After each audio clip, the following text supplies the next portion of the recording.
Sounded too good to be true, Honorable Presiding Member. I thank you for at least cutting only 1 minute. Normally I'm used to half my speech getting cut. Sir, we are today taking part in a debate on the President's latest speech to Parliament, where he attempted to brief this House with regards to the prevalent economic situation the country faced, and also in particular with regards to the steps that the government has been taking in trying to alleviate the severe hardships that the people have been facing, and most importantly in trying to revive the economy of the country at large. Now in that respect, Honourable Presiding Member, you would appreciate that when you look at the country in general, one glaring perspective that you can't omit is that of the Northeast, because the Northeast, unlike the other parts of the country, has been a war zone for over 35 years.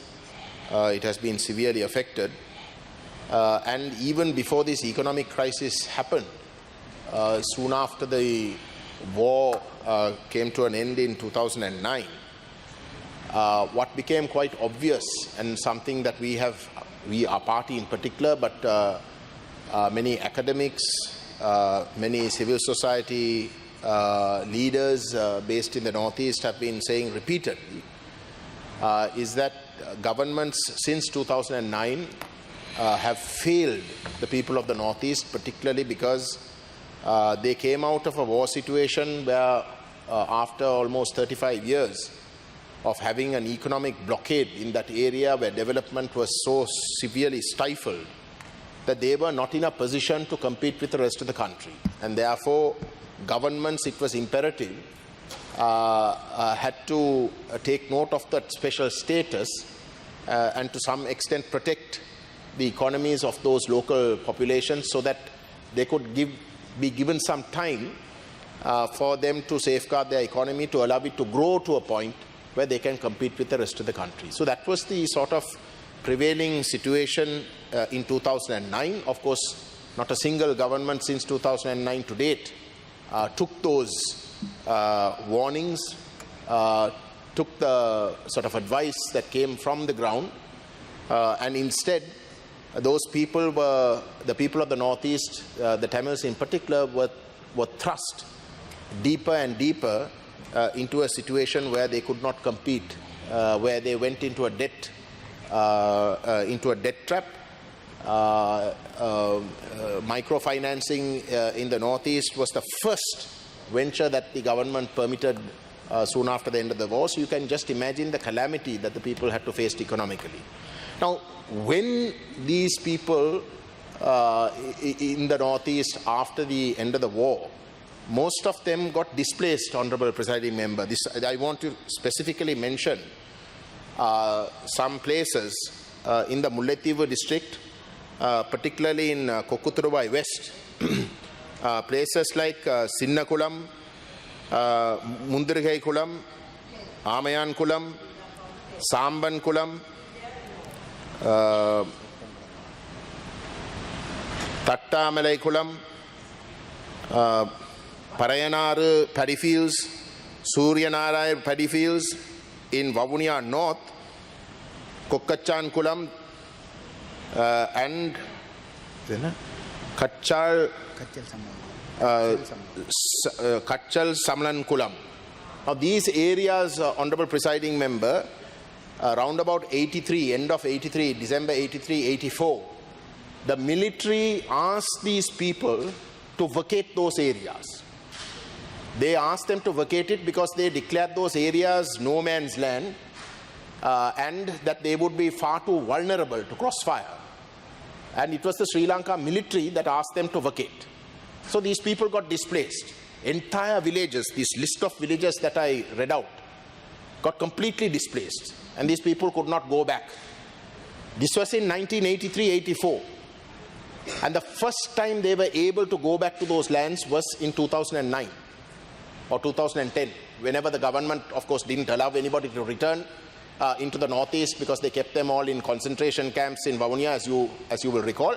But eventually, due to international pressure, people were allowed to resettle. And when they started resettling, when they went to Kokkuturavai West and when they went to Vavuniya North, into these villages, they found that their lands had been given away. Lands have been given away to people who did not belong to that district. Sinhalese people who belong to adjoining districts are all of a sudden settled in these areas that they have been cultivating these lands for centuries, for generations. Even today, Honorable Presiding Member, these families own permits for these lands. Now, nothing has happened to these people's lands being illegally taken away from them and given to others.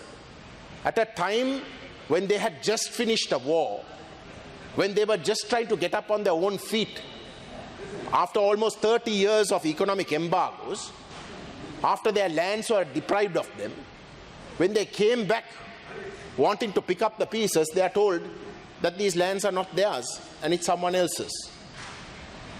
That area has been so systematically, the demography changed, that in those areas, consecutive governments since the end of the war had made sure that the local government bodies will eventually change hands from being controlled by Tamils to that of Sinhalese.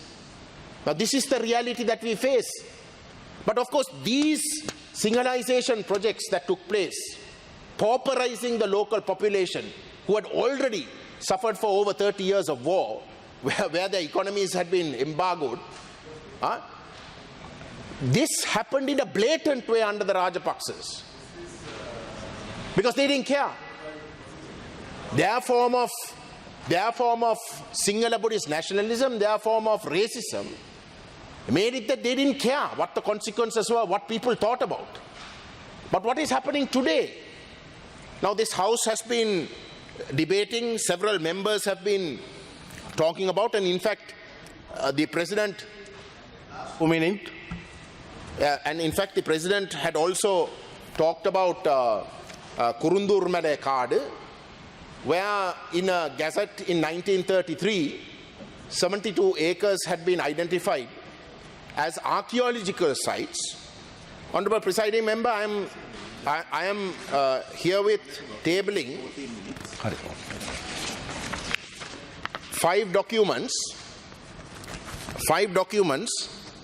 that show that this Kurundur Male Kaadu was archaeological sites, and at no point was it described or discovered as a Buddhist heritage site. And the first time that it was identified as a Buddhist heritage site was by a letter by a surveyor who was asked to go and survey that area on the 14th of December 2020 as Kurindu Vihare, as the site belonging to Kurindu Vihare. A surveyor, who is not even an archaeologist, had already discovered that this is a Kurindu Vihare. Not one document until then cited this particular site as belonging to a Vihare. Now, I'm not trying to say, Honorable Presiding Member, that this should not be identified as a Buddhist, ancient Buddhist archaeological site. If it is, by all means, it has to be, and it has to be protected. But what has happened?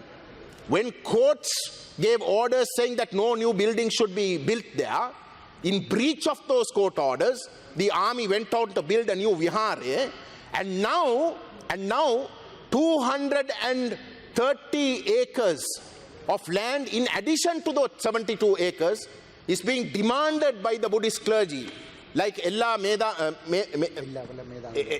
Melananda Thera, saying that it's only Buddhists who can be settled in those areas. So the original, I'm winding up, sir. Find out. I'm winding up. So the original way of grabbing land belonging to the Tamils is now being grabbed in the name of archaeological sites and Buddhism in order to colonize and Sinhalise.